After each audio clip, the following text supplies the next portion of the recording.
Hello everyone, welcome to earn money Telugu and good evening. ఈ రోజు మార్కెట్లో metal, auto and banking sector మాత్రమే పాజిటివ్గా ఉంది. ఇండెక్స్లో రెస్ట్ ఆఫ్ ద ఇండెక్సెస్ అన్ని కూడా నెగిటివ్గానే ఉన్నాయి. మెటల్ ఇండెక్స్లో అయితే లైక్ సెయిల్ కానీ, నాల్కో కానీ, NMDC, JSPL and Jindal stainless steel లాంటి స్టాక్స్ అయితే బాగా పర్ఫామ్ చేశాయి. ఈరోజు పబ్లిక్ సెక్టర్ బ్యాంక్స్ కానీ, ప్రైవేట్ సెక్టర్ బ్యాంక్స్ కూడా బాగానే పర్ఫామ్ చేశాయి. హెచ్డిఎఫ్సి బ్యాంక్ మాత్రం డౌన్ అయిపోయింది ఈ రోజు నిఫ్టీ 50లో మెజారిటీ లాసర్స్గా అయితే హెచ్డిఎఫ్సి బ్యాంక్ ఉంది అండ్ ఎటర్నల్ వాళ్ళు అయితే ఉన్నారు. జొమాటో స్టాక్ డౌన్ అవ్వడానికి అయితే ఆ కంపెనీలో ఉన్నటువంటి చీఫ్ ఫైనాన్షియల్ ఆఫీసర్స్ అయితే రిజైన్ చేయడం వల్ల ఈ స్టాక్ అయితే డౌన్ అయింది. బ్లింకిట్లో ఎస్పెషల్గా ఈ పర్సన్ అయితే ఉన్నాడు చీఫ్ ఫైనాన్షియల్ ఆఫీసర్గా. అండ్ ఈరోజు వాల్యూమ్స్ అయితే బాగానే ఉన్నాయి నిఫ్టీ 50లో. అండ్ గోల్డ్, సిల్వర్ ప్రైస్ ఎలా ఉన్నాయో చూస్తే ఈరోజు గోల్డ్ అయితే ఎస్టర్డే కొంత కూల్ ఆఫ్ అయినట్టుగా ఉంది, కానీ మళ్ళీ ఈ రోజు మాత్రం కంటిన్యూగా పెరుగుతూనే ఉన్నాయి. గోల్డ్ కానీ సిల్వర్ కానీ 2290 రూపీస్ పెరిగి 1,37,540 రూపీస్గా క్లోజ్ అయింది 10 grams of the gold. Silver అయితే దగ్గరగా 8% పెరిగింది, దగ్గర 8.5% పెరిగి 18,440 రూపీస్ పెరిగి 2,42,440 రూపీస్ దగ్గర ఉంది. ఇప్పుడు ప్రజెంట్గా అయితే సిల్వర్ వాల్యూ, ఒక KG silver value. And silver value and gold value పెరగడానికి అయితే చాలా ఇంపార్టెంట్ రీజన్స్ అయితే ఉన్నాయి మార్కెట్లో. ఒక పర్సన్ అయితే చెప్తున్నారు చూడండి, ఇక్కడ 2008 మార్కెట్ క్రైసిస్ ని ముందే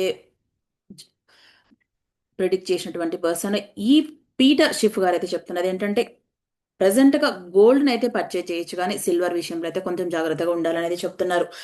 గోల్డ్ మాత్రం $4,534 స్ట్రాంగ్ గా ఉంటుందని, అక్కడైతే స్టేబుల్ గా ఉంటుంది, కొద్ది రోజులు కరెక్షన్ తీసుకున్నా కూడా అని చెప్తున్నారు. కానీ సిల్వర్ మాత్రం $70 నుంచి $75 మధ్యలో కరెక్షన్ తీసుకుంటుందని, ఇది volatile గా ఉంది. ప్రజెంట్గా అయితే హైకి వెళ్తున్నాయి, కానీ volatile గా ఉన్నప్పుడు మాత్రం చాలా డౌన్కి వస్తుంది అనే విధంగా అయితే చెప్తున్నారు. 2025లో గోల్డ్ 72% పెరిగితే సిల్వర్ మాత్రం 181% పెరిగిందని చెప్తున్నారు.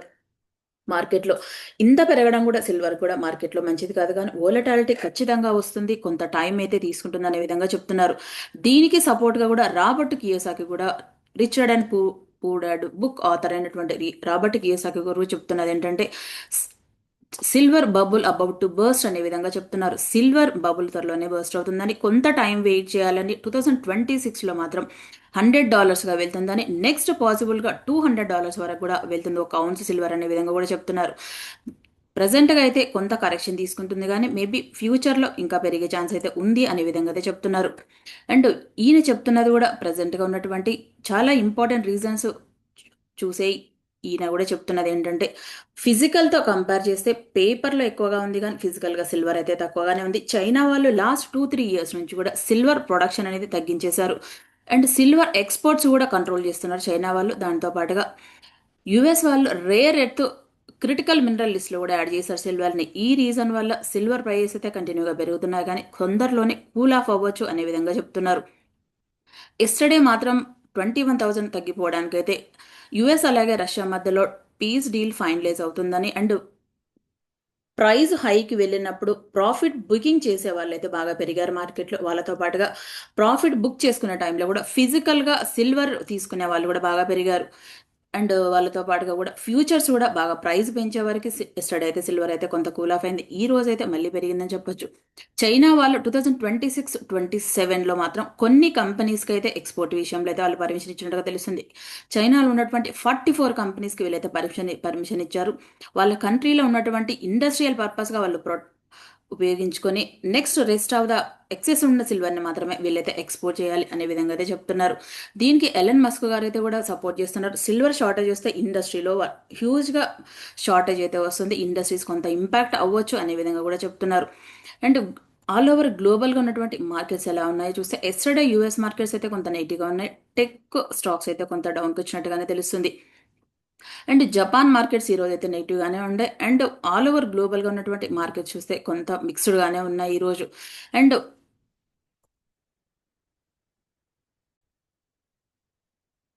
నెక్స్ట్ ఎన్విడియా వాళ్ళైతే $5 బిలియన్ ఆఫ్ ద స్టేక్ని అయితే పర్చేజ్ చేశారు ఇంటెల్లో.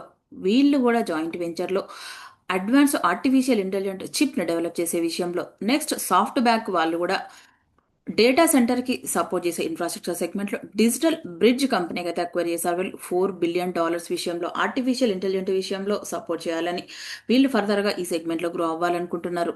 నెక్స్ట్ రష్యా ప్రెసిడెంట్ అయినటువంటి పుతిన్ గారి పైన అండ్ ఉక్రెయిన్ వాళ్ళైతే అటాక్ చేశారు. And Moscow and Saint Petersburg మధ్యలో ఉన్నటువంటి పుతిన్ రెసిడెన్స్ పైన ఉక్రెయిన్ వాళ్ళు అటాక్ చేశారని 91 Ukraine unmanned area unmanned area vehicle డ్రోన్స్తో అటాక్ చేశారని అయితే చెప్తున్నారు రష్యా ఫారెన్ మినిస్ట్రీ వాళ్ళు. దీనికి ఉక్రెయిన్ ప్రెసిడెంట్ అయినటువంటి జెలెన్స్కీ చెప్తున్నది ఏంటంటే, మేము ఎలాంటి అటాక్ అయితే చేయలేదు, మేము అటాక్ చేస్తే కనుక మీరైతే ఏదైనా ప్రూఫ్ ఉందా మీ దగ్గర అనే విధంగా కూడా చెప్తున్నారు. యుఎస్ అలాగే రష్యా అండ్ ఉక్రెయిన్ మధ్యలో పీస్ డీల్ యుఎస్లో డిస్కషన్ జరుగుతున్న సందర్భంలో జెలెన్స్కీ అడిగారు, మా కంట్రీకి 45 నుంచి 50 ఇయర్స్ వరకు కూడా సెక్యూరిటీ విషయంలో కొంత గ్యారంటీ ఇవ్వాలని యుఎస్ని అడిగారు. కానీ యుఎస్ వాళ్ళు ఓన్లీ 15 ఇయర్స్కే మాత్రమే ఇచ్చారు, పర్మిషన్ ఇచ్చారు ట్రంప్ గారు అయితే. ఇలాంటి పీస్ డీల్ జరుగుతున్న సందర్భంలో ఉక్రెయిన్ వాళ్ళు అటాక్ చేశారు అని రష్యా వాళ్ళైతే చెప్తున్నారు. ఈ రీజన్ వల్ల కూడా ఈరోజు ఉక్రెయిన్ అలాగే రష్యా మధ్యలో కొంత క్లాషెస్ రావడం వల్ల గోల్డ్ అండ్ సిల్వర్ ప్రైస్ పెరగడానికి అండ్ క్రూడ్ ఆయిల్ ప్రైస్ పెరగడానికి కూడా ఒక ఇంపార్టెంట్ రీజన్ అని చెప్పొచ్చు. అండ్ రష్యా ప్రెసిడెంట్ నివాసం పైన అటాక్ జరిగింది అనే వాళ్ళు చెప్తున్న సందర్భంలో పిఎం మోడీ గారైతే డీప్గా షార్ప్గా రియాక్ట్ అయ్యారు. అండ్ యుఎస్ ప్రెసిడెంట్ అయినటువంటి ట్రంప్ కానీ అండ్ ఇండియా ప్రైమ్ మినిస్టర్ అయినటువంటి ప్రధానమంత్రి నరేంద్ర మోడీ గారు కూడా డీప్ కన్సర్న్ అయితే వ్యక్తం చేశారు పుతిన్ పైన అటాక్ జరిగే విషయంలో. అండ్ ఇండియా ప్రెసిడెంట్ అయినటువంటి ద్రౌపది ముర్ము గారు కూడా డీప్గా కన్సర్న్ అయితే వ్యక్తం చేశారు. నెక్స్ట్ ఆర్బీఐ వాళ్ళైతే లాస్ట్ 10 మంత్స్ నుంచి కూడా రూపీ వాల్యూని స్ట్రాంగ్గా చేయడం కోసమని $31.98 బిలియన్ అయితే సెల్ చేశారు మార్కెట్లో. లైక్ చూసుకుంటే మన ఇండియన్ రూపీస్లో 2.8 lakh crore of the US dollars అయితే సెల్ చేశారు రూపీ వాల్యూని స్ట్రాంగ్గా చేయడానికి కోసం. కానీ రూపీ వాల్యూ అయితే కంటిన్యూగా వీక్ అవుతూనే ఉంది. ఎంత చేసినా కూడా ఇండియా యుఎస్ మధ్యలో ట్రేడ్ డీల్ ఫైనలైజ్ అయితేనే ఈ రూపీ వీక్ అవ్వడం అయితే తగ్గుతుంది. ఎప్పుడైతే కంట్రీకి డాలర్స్లో ఇన్కమ్ వస్తుందో అప్పుడైతే కంట్రీలో బెటర్గా ఫోరెక్స్ రిజర్వ్స్ అయితే పెరుగుతాయి అండ్ రూపీ వాల్యూ కూడా ఫర్దర్గా తగ్గడం అయితే కంట్రోల్ అవుతుంది. అండ్ మోడీ గారైతే ఈరోజు ఇండియాలో ఉన్నటువంటి నీతి ఆయోగ్ మెంబర్స్ అండ్ ఎకనామిస్ట్ వాళ్ళతో అయితే మీట్ అయ్యారు. నెక్స్ట్ రాబోయే 26లో బడ్జెట్ గురించి డిస్కషన్ చేయడానికి కంట్రీలో ఎలాంటి ఎకనామిక్ రిఫార్మ్స్ తీసుకురావాలి, ఎలాంటి పాలసీస్ ఇంప్లిమెంట్ చేయాలి అండ్ ట్యాక్స్ రిఫార్మ్స్లో కానీ వీటన్నిటిపైన డిస్కస్ చేశారని అయితే తెలుస్తోంది. నెక్స్ట్ లుపిన్ కంపెనీ వాళ్ళు చైనాకి సంబంధించినటువంటి గ్యాన్ అండ్ లీ ఫార్మా వాళ్ళతో ఒక అగ్రిమెంట్ పైన సైన్ చేశారు. ఇండియాలో బోఫాన్ గ్లూటైడ్ అనే మెడిసిన్ని సెల్ చేయడానికి వీళ్ళు ఈ అగ్రిమెంట్ పైన సైన్ చేయడం వల్ల ఇండియాలో కమర్షియలైజ్ అండ్ డిస్ట్రిబ్యూషన్ ద్వారా ఈ మెడిసిన్ అయితే సెల్ చేయొచ్చు. ఈ మెడిసిన్ని ఎక్కువగా డయాబెటీస్ విషయంలో కానీ అండ్ వెయిట్ మేనేజ్మెంట్ సెగ్మెంట్లో వాడుతూ ఉంటారు, GLP-1 విషయంలో. అండ్ ఇది మెడిసిన్ అయితే ఇంజెక్టబుల్గా మెడిసిన్గా ఉంటుంది. 2 వీక్స్కు 1 టైం మాత్రమే ఈ మెడిసిన్ తీసుకుంటే డయాబెటీస్ కంట్రోల్ ఉండడం కానీ అండ్ వెయిట్ లాస్ కూడా జరుగుతుందనే విధంగా చెప్తున్నారు. లుపిన్ కంపెనీకి అయితే 40 రేటింగ్ ఏజెన్సీస్లో 29 వాళ్ళు బై రేటింగ్ ఇస్తే 8% మాత్రం హోల్డ్ రేటింగ్ ఇచ్చారు అండ్ 3 మాత్రం సెల్ రేటింగ్ అయితే ఇచ్చారు. మెజారిటీ ఆఫ్ ద పర్సన్స్ అయితే బై రేటింగ్ ఇచ్చారు లుపిన్ కంపెనీకి. వీళ్ళు ఈ డ్రగ్ పైన సైన్ చేయడం వల్ల కూడా వీళ్ళ కంపెనీ రెవెన్యూ అయితే ఫర్దర్గా గ్రో అవ్వడానికి అయితే ఛాన్స్ ఉంది ఇండియాలో. నెక్స్ట్ శక్తి పంపు వాళ్ళైతే ఒక ఆర్డర్ విన్నారు. 21 crore వర్త్ ఏస్ order Jharkhand renewable energy development agency దగ్గర నుంచి వీళ్ళు ఆర్డర్ విన్నారు. ఈ ఆర్డర్లో వీళ్ళు ఏం చేస్తారంటే 1000 సోలార్ వాటర్ పంప్స్ని అయితే సప్లై చేస్తారు 120 డేస్లో. ఈ కాంట్రాక్ట్ రావడం వల్ల కూడా వీళ్ళు రెన్యూబుల్ ఎనర్జీ సెగ్మెంట్లో అయితే స్ట్రాంగ్గా గ్రోత్ ఉంటుంది ఈ కంపెనీకి. ఫర్దర్గా కూడా మార్నింగ్ సెషన్లో ఈ స్టాక్ పాజిటివ్గా హైలో ఓపెన్ అయింది కానీ ఈవినింగ్ వచ్చేటప్పటికి మాత్రం నెగిటివ్గానే క్లోజ్ అయింది స్టాక్ అయితే.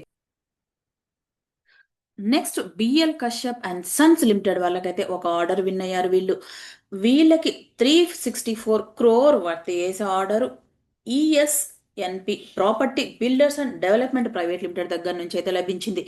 సివిల్ అండ్ స్ట్రక్చరల్ వర్క్స్లో భాగంగా వీళ్ళు ఈ ఆర్డర్లో ఏం చేస్తారంటే ఎంబసీ స్ప్లెండెడ్ టెక్ జోన్ కోసం అయితే వీళ్ళ ఆర్డర్లో కమర్షియల్ రియల్ ఎస్టేట్ పోర్ట్ఫోలియోలో అయితే స్ట్రాంగ్గా డెవలప్ అవుతారు వీళ్ళు. సెజ్లో వీళ్ళు ఈ ప్రాజెక్ట్ని డెవలప్ చేస్తారు. 24 monthsలో వీళ్ళు ఈ ప్రాజెక్ట్ని ఫినిష్ చేస్తారని తెలుస్తుంది. ఈ ఆర్డర్ రావడం వల్ల కూడా ఈ స్టాక్ ఈరోజు 1.5%గా పాజిటివ్గానే మూవ్ అయింది ఈరోజు.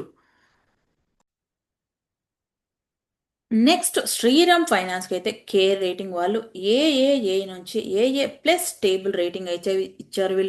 వీళ్ళు డెట్ రేటింగ్ విషయంలో వీళ్ళు FY 2025-26లో ఫస్ట్ హాఫ్ ఆఫ్ ద ఇయర్లో company operational and financial performance and రీసెంట్గా జరిగినటువంటి జపాన్ వాళ్ళు మూవ్బు డీల్ విషయంలో కూడా ఈ బేస్ చేసుకొని వీళ్ళైతే రేటింగ్ అయితే ఇచ్చారు. ఈ రేటింగ్ అప్గ్రేడ్ చేయడం వల్ల కూడా కంపెనీలో కాస్ట్ ఆఫ్ ఫండ్స్ అయితే నెక్స్ట్ 1.5 years 2 yearsలో కాస్ట్ ఫండ్స్ అయితే తగ్గుతుంది 100 basis points. Current cost of funds అయితే 8.7%గా ఉంది. వీళ్ళు రేటింగ్ ఇచ్చింది ఏంటంటే non convertible debentures and subordinate debt worth 2,500 crore విషయంలో అయితే ఇచ్చారు. ఈ వీళ్ళు రేటింగ్ ఇవ్వడం వల్ల కూడా స్టాక్ ఈరోజు పాజిటివ్గా మూవ్ అయింది. దాంతో పాటుగా ప్రభుదాస్ లిల్లీదార్ వాళ్ళు కానీ అండ్ క్లాసా వాళ్ళు కూడా అవుట్ పర్ఫామ్గా ఇస్తున్నారంటే స్టాక్ ఇంకా ప్రజెంట్ ఉన్న వాళ్ళైతే అప్ సైడ్ వెళ్తుందని అయితే చెప్తున్నారు. ప్రభుదాస్ లిల్లీదార్ వాళ్ళైతే 1,150 రూపీస్గా వెళ్తుంది స్టాక్ అనేది చెప్తున్నారు. రీసెంట్గా జరిగినటువంటి జపాన్ వాళ్ళతో మూవ్కు వాళ్ళైతే 20% ఆఫ్ ద వాటాను అక్వైర్ చేశారు. శ్రీరామ్ ఫైనాన్స్లో ఈ డీల్ జరగడం వల్ల కూడా కంపెనీలో ఫర్దర్గా గ్రో అవ్వడానికి, డెట్స్ తగ్గడానికి అండ్ వాళ్ళ బిజినెస్ కూడా బెటర్గా గ్రో అవ్వడానికి ఉపయోగపడుతుందని చెప్తున్నారు. ఈ రీజన్ వల్ల కూడా వీళ్ళైతే రేటింగ్ ఇచ్చారు. కేర్ రేటింగ్ వాళ్ళు ఇది కంపెనీకి అయితే పాజిటివ్గా న్యూసే. ఫర్దర్గా కంపెనీ మార్కెట్లో కూడా బెటర్గా గ్రో అవుతుందని. నెక్స్ట్ హిందుస్థాన్ ఏరోనాటికల్ లిమిటెడ్ వాళ్ళైతే ఇండిజినియస్గా ఇండియాలో డెవలప్ అయినటువంటి ధ్రువ్ ఎన్జీ మల్టీ రోల్ హెలికాప్టర్ని అయితే లాంచ్ చేశారు వీళ్ళు. దీనికి ఏవియేషన్ మినిస్ట్రీ అయినటువంటి రామ్మోహన్ నాయుడు గారు అయితే లాంచ్ చేశారు. ఈ ప్రాజెక్ట్ ఇండియాలో డెవలప్ అవ్వడం వల్ల కూడా ఆత్మనిర్భర్ భారత్ ప్రోగ్రామ్ కింద ఇండియాలో గ్లోబల్ ఏవియేషన్ మ్యానుఫ్యాక్చరింగ్ హబ్గా ఉండబోతుందని కూడా చెప్తున్నారు. ఈ స్పెషాలిటీ ఆఫ్ ద దీంట్లో మల్టీ రోల్గా అయితే ఉపయోగపడుతుంది అండ్ ట్విన్ ఇంజన్లు కూడా ఉంటుంది. 2 ఇంజన్లు ఉంటాయి. ఇది అన్ని వేస్లో కూడా ఉపయోగపడుతుందని అయితే చెప్తున్నారు. హిందుస్థాన్ ఏరోనాటికల్ వాళ్ళు దీన్ని బెంగళూరు సెంటర్లో అయితే డెవలప్ చేశారు.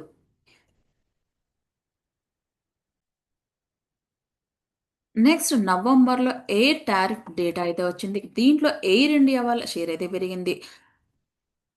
నవంబర్లో 26.7% ఉంటే అక్టోబర్లో 25.7%గా ఉంటే ఇండిగో వాళ్ళదైతే కొంచెం తగ్గింది డేటా అక్టోబర్ నుంచి నవంబర్కి. నేను ఆకాశ ఎయిర్ వాళ్ళకు కూడా నవంబర్లో 4.7 ఉంటే లాస్ట్ అక్టోబర్లో 5.2 ఉంది. స్పైస్ జెట్గా అయితే పెరిగింది 3.7% వాటా పెరిగింది. అక్టోబర్లో 2.6 ఉంది. ఎయిర్ ఇండియా వాళ్ళకు కూడా పెరిగింది వాటా అండ్ ఇండిగో వాళ్ళకు కూడా 88.7% పెరిగింది. అంటే 82.4%గా చూస్తే దగ్గరగా 6%గా పెరిగినట్టుగా వాటా. ఇండిగో వాటా పెరగడం వల్ల కూడా ఈరోజు కొంత పాజిటివ్గానే ఉన్నాయి అండ్ స్పైస్ జెట్ స్టాక్ కానీ కొన్ని ఏవైతే నవంబర్ ఎయిర్ టారిఫ్ డేటాలో పాజిటివ్గా ఉన్నాయో ఆ కంపెనీ స్టాక్స్ అయితే కొంచెం పాజిటివ్గా ఉన్నాయి ఈరోజు. ఎస్పెషల్లీ స్పైస్ జెట్ స్టాక్ అయితే 3% మూవ్ అయింది ఈరోజు పాజిటివ్గా. నెక్స్ట్ హుండై మోటార్స్ వాళ్ళైతే కమర్షియల్ మొబిలిటీ సెగ్మెంట్లో అయితే కొత్తగా ప్రైమ్ ట్యాక్సీ రేంజ్లో లాంచ్ చేయాలనుకుంటున్నారు వెహికల్స్ని. ఈ దీంట్లో లాంచ్ చేయడం వల్ల కూడా ఈ కంపెనీ ఫర్దర్గా గ్రో అవ్వడానికి అయితే ఛాన్స్ ఉంది. Prime HB and prime HD లాంటి సెగ్మెంట్లో అయితే వీళ్ళైతే లాంచ్ చేయాలనుకుంటున్నారు వెహికల్స్ని. కమర్షియల్ వెహికల్ సెగ్మెంట్లో కూడా వీళ్ళు ఫర్దర్గా గ్రో అవ్వాలనుకుంటున్నారు. నెక్స్ట్ శ్యామ్‌దని ఇండస్ట్రీస్ ఐపీఓ అయితే మార్కెట్‌లో లిస్ట్ అయింది ఈరోజు. 90% దగ్గరగా లిస్ట్ అయింది మార్కెట్‌లో. దీని ఐపీఓ ప్రైస్ ₹74 ఉంటే లిస్టింగ్ మాత్రం ₹133గా లిస్ట్ అయ్యి అక్కడి నుంచి కూడా ₹139.65 అయితే క్లోజ్ అయింది. అంటే 99.50% 100% దగ్గరగానే క్లోజ్ అయిపోయింది ఈరోజు. శ్యామ్‌దని ఇండస్ట్రీ ఐపీఓ అయితే 100% ప్రాఫిట్ ఇచ్చిందని చెప్పొచ్చు. ఈ స్టాక్ ఇప్పుడు ఇన్వెస్ట్‌మెంట్ చేయొచ్చా అంటే కొద్ది రోజులు స్టాక్ ఫర్దర్‌గా ఎలా మూవ్ అవుతుందో చూసిన తర్వాత మాత్రమే డెసిషన్ తీసుకోవాలనేది అయితే నా ఒపీనియన్. ఎందుకంటే ఎంఎస్ఎంఈ స్టాక్స్ ఫర్దర్‌గా పైకి వెళ్ళడానికి ఎంత ఛాన్స్ ఉందో కిందకి రావడానికి కూడా అంతే ఛాన్స్ ఉంటాయి. అందుకే ఈ విషయంలోనైతే రిస్క్ తీసుకోవాలనుకోవట్లేదు. ఈ స్టాక్ పైన అయితే మీరైతే ఆలోచించి డెసిషన్ తీసుకోండి. ఈ వీడియో గనుక మీకు నచ్చినట్టయితే లైక్ చేయండి, షేర్ చేయండి, కామెంట్ చేయండి, ఛానల్‌ని సబ్స్క్రైబ్ చేయండి. Thank you.